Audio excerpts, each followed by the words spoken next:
സ്ത്രീ ശാക്തീകരണവും പൊതുഗതാഗത സംവിധാനങ്ങളുടെ പ്രോത്സാഹനവും ലക്ഷ്യമിട്ട് സംസ്ഥാന സർക്കാർ KSRTC ബസ്സുകളിൽ നടപ്പിലാക്കിയ വിപ്ലവകരമായ ചുവടുവയ്പ്പായിരുന്നു പ്രിയദർശിനി സൗജന്യ യാത്രാ പദ്ധതി.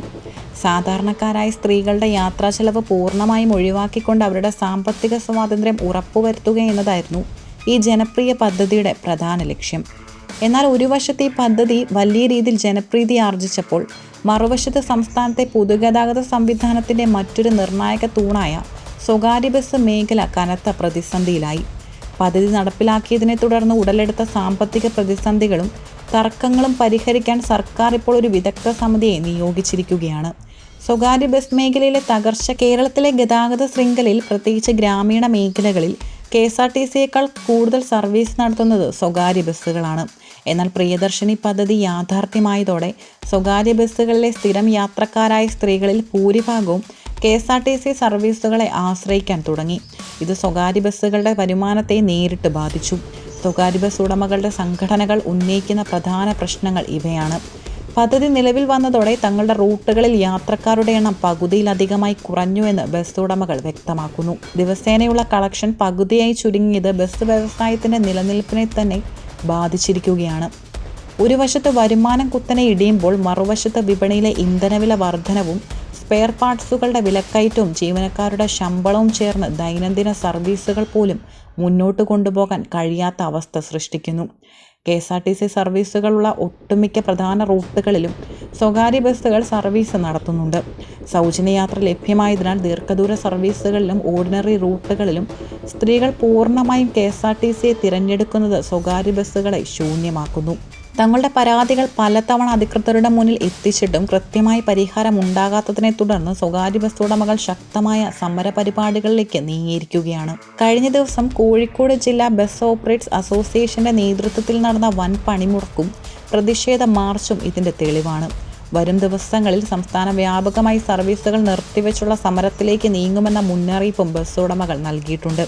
ഇത് പൊതുജനങ്ങളെ, പ്രത്യേകിച്ച് KSRTC സർവീസുകൾ കുറവുള്ള ഉൾനാടൻ ഗ്രാമങ്ങളിലെ യാത്രക്കാരെ സാരമായി ബാധിക്കുമെന്ന ആശങ്കയും ശക്തമാണ്. പ്രശ്നം സങ്കീർണമാവുകയും പൊതുഗതാഗത രംഗം നിശ്ചലമാകുന്ന അവസ്ഥയിലേക്ക് നീങ്ങുകയും ചെയ്തതോടെയാണ് സംസ്ഥാന സർക്കാർ അടിയന്തര ഇടപെടൽ നടത്തിയത്. ഇതിൻ്റെ ഭാഗമായി 2 സുപ്രധാന തീരുമാനങ്ങളാണ് ഗതാഗത വകുപ്പ് കൈക്കൊണ്ടിട്ടുള്ളത്. പ്രിയദർശിനി പദ്ധതി സമൂഹത്തിലുണ്ടാക്കിയ പുരോഗതിയും അതേസമയം സ്വകാര്യ ബസ് മേഖലയ്ക്ക് അതുണ്ടാക്കിയ സാമ്പത്തിക ആഘാതങ്ങളെക്കുറിച്ച് ശാസ്ത്രീയമായി പഠിക്കാൻ സർക്കാർ ഒരു വിദഗ്ധ സമിതിയെ നിയോഗിച്ചു.